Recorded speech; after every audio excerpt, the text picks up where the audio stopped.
இறையேசுவில் பிரியமான சகோதர சகோதரிகளே, நமது ஆண்டவர் இயேசு கிறிஸ்துவுடைய திருப்பெயரால் உங்களுக்கும் உங்கள் குடும்பத்தில் இருக்கிற அனைவருக்கும் அன்பும் சமாதானமும் மகிழ்ச்சியும் உண்டாவதாக. அன்புமிக்கவர்களே, நவம்பர் மாதம் 9ஆம் தேதி தாயாம் திரு அவை பொது காலத்தினுடைய 32வது ஞாயிற்றுக்கிழமை தான் இன்றைக்கு நினைவு கூறுகிறது.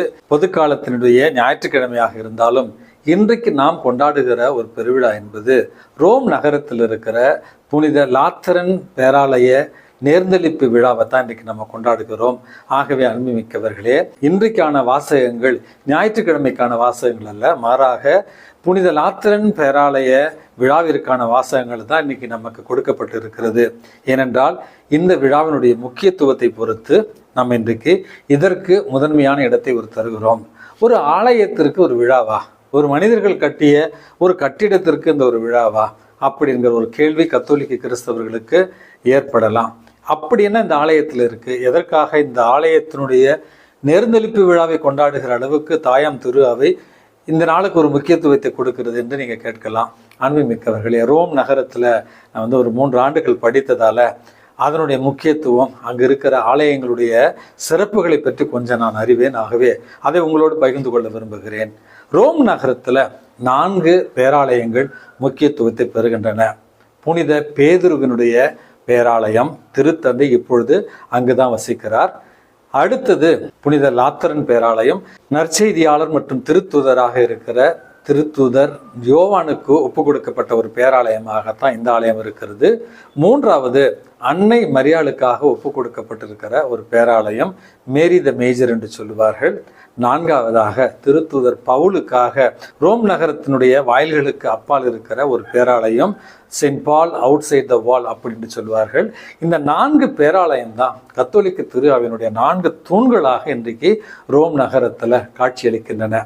அதில் முதன்மையானது இன்றைக்கு நாம் நினைவு கூறுகிற புனித லாத்தரன் பேராலயம். அன்புமிக்கவர்களே, இந்த லாத்தரன் பேராலயம் என்பது கத்தோலிக்க திரு அவையில் இருக்கிற அனைத்து ஆலயங்களுக்கும் தாய் ஆலயம் என்று சொல்ல வேண்டும். காரணம், திருச்சபையினுடைய வரலாற்று தொடக்க காலத்தில் கிறிஸ்தவர்கள் கல்லறை கோயில்களிலும் மற்றும் கல்லறைகளிலும் தான் வழிபாடை நடத்தி கொண்டிருந்தார்கள்.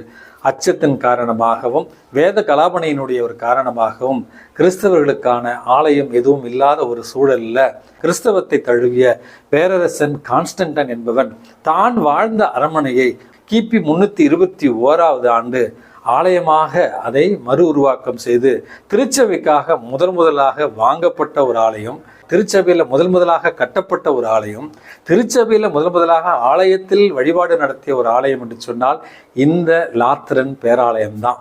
ஆகவே இந்த லாத்தரன் பேராலயம் என்பது ரோம் நகரத்தினுடைய ஆயர், அதாவது திருத்தந்தையினுடைய ஆலயம் என்று கூட சொல்லுவார்கள்.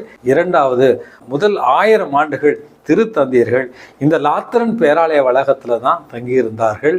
3வது சிறப்பு என்பது இந்த லாத்தரன் பேராலயத்தில் தான் நமது ஆண்டவர் இயேசு கிறிஸ்து கடைசி உணவு உணவின் பொழுது பயன்படுத்திய அந்த மேசை கூட இருக்கிறது என்று சொல்லுகிறார்கள்.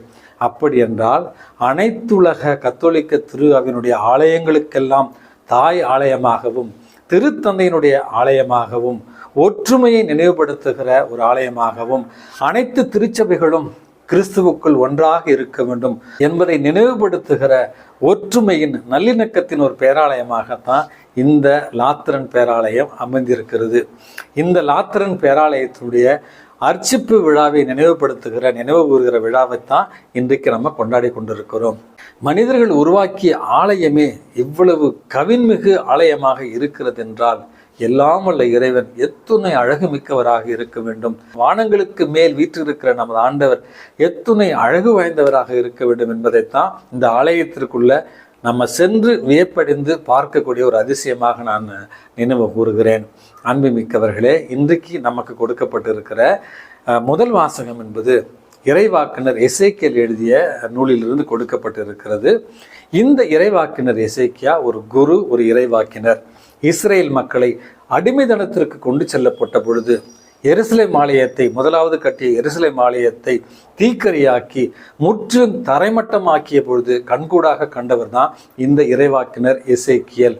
நம்பிக்கை எழுந்திருக்கிற அந்த மக்களுக்கு நம்பிக்கையை ஊட்டும் விதமாக கடவுள் நம்மிடத்தில் இல்லையோ என்று ஏங்கிக் கொண்டிருக்கிற மக்களுக்கு கடவுளுடைய பிரசன்னம் இருப்பதாக எருசலேம் ஆலயத்திலிருந்து நீர் வழிந்து பெருக்கோட கண்டேன் அப்படி என்று தன்னுடைய காட்சியை, நம்பிக்கை ஊட்டுகிற காட்சியை, எதிர்நோக்கி தருகிற ஒரு காட்சியை மக்களுக்கு விவரிப்பதாகத்தான் இன்றைய முதல் வாசகம் இருக்கிறது.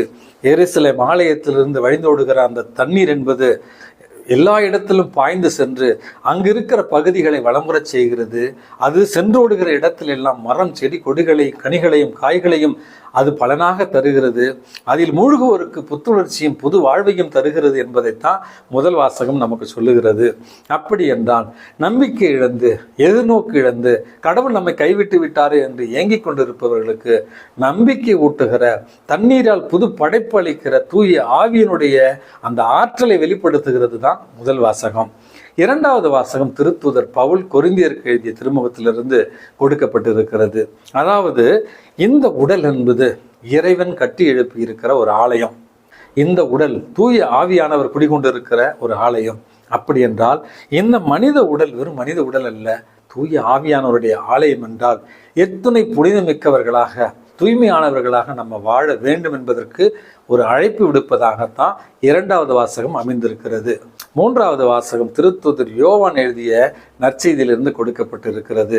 நமது ஆண்டவர் இயேசு கிறிஸ்து எருசலேம் ஆலயத்திற்கு சென்று எருசலேம் ஆலயத்தை தூய்மைப்படுத்திய ஒரு நிகழ்வைத்தான் இன்றைக்கு நம்ம நற்செய்தி வாசகமாக நம்ம வாசிக்கிறோம்.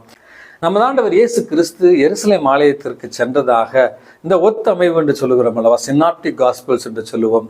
மத்தேயு, மார்க்கு, லூக்கா நற்செய்திகளில் ஒரு முறை தான் நமது ஆண்டவர் இயேசு கிறிஸ்து எருசலேமுக்கு செல்வதாக குறிப்பிடப்பட்டிருக்கிறது.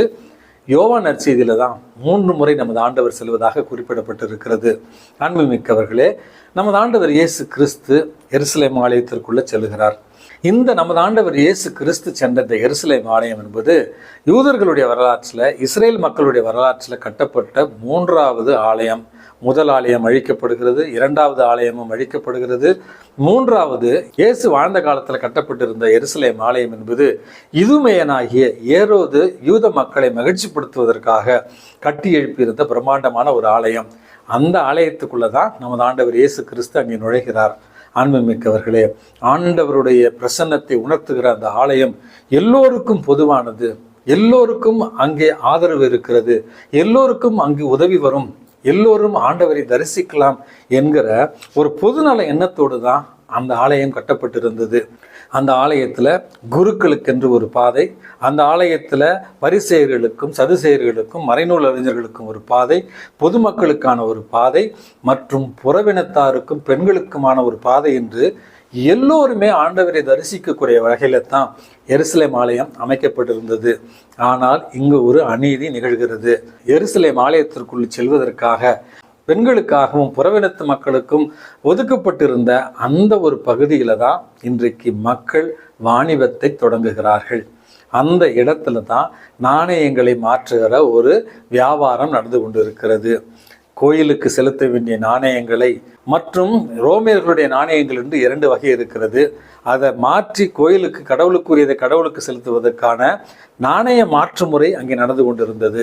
அடுத்தது எருசலேம் ஆலயத்திற்கு வருகிற மக்கள் கால்நடைகளையும் மற்றும் புறாக்களையும் பலியாக கொடுக்க வருகிற நேரத்தில் அவர்கள் வீட்டிலிருந்து கொண்டு வருகிற கால்நடைகளையும் புறாக்களையும் குறைவுள்ளதாக கூறி தட்டி கழித்து விலங்குகளை பலியிடுவதற்காக புறாக்களை காணிக்கையாக கொடுப்பதற்கு ஆலயத்தில் வாங்கினாதான் தூய்மையானது என்று குருக்கள் மற்றும் ஒரு மறைமுகமான ஒரு வாணிபத்தை அங்கு கொண்டிருந்தார்கள்.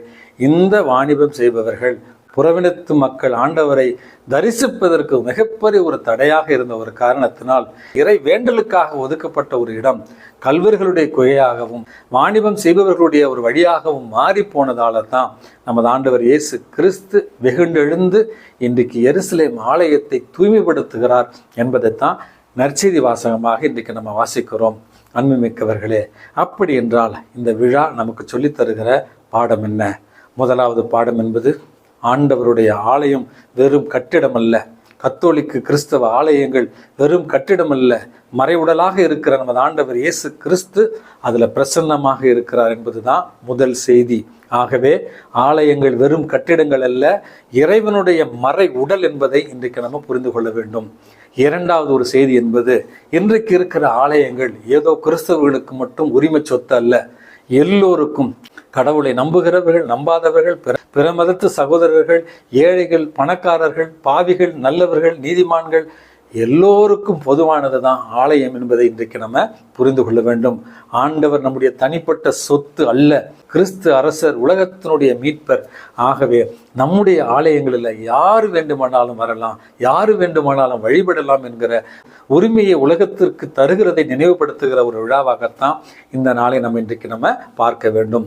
மூன்றாவது, அன்புமிக்கவர்களே, இந்த மண்ணுலகில் இறைவன் கொடுத்திருக்கிற இந்த உடல் வெறும் அழிந்து போகக்கூடிய உடல் அல்ல, தூய ஆவியானவர் குடிகொண்டிருக்கிற ஒரு ஆலயம்.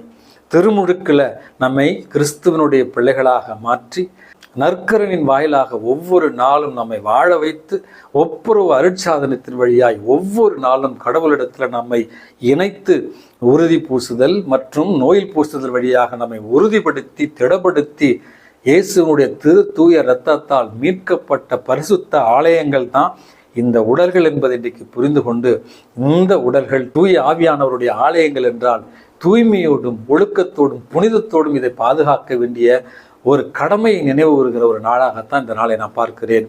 ஆகவே சொல்லாலும் செயலாலும் கடமை தவறியதாலும் நான் பாவம் செய்கிறேன் அப்படி ஏற்றுக்கொள்கிற நாம் இந்த உடலை ஆலயங்களாக நினைத்து தூய்மையிலும் புனிதத்திலும் வாழ்ந்திட இறைவன் உங்களையும் என்னையும் தூண்டுவாராக.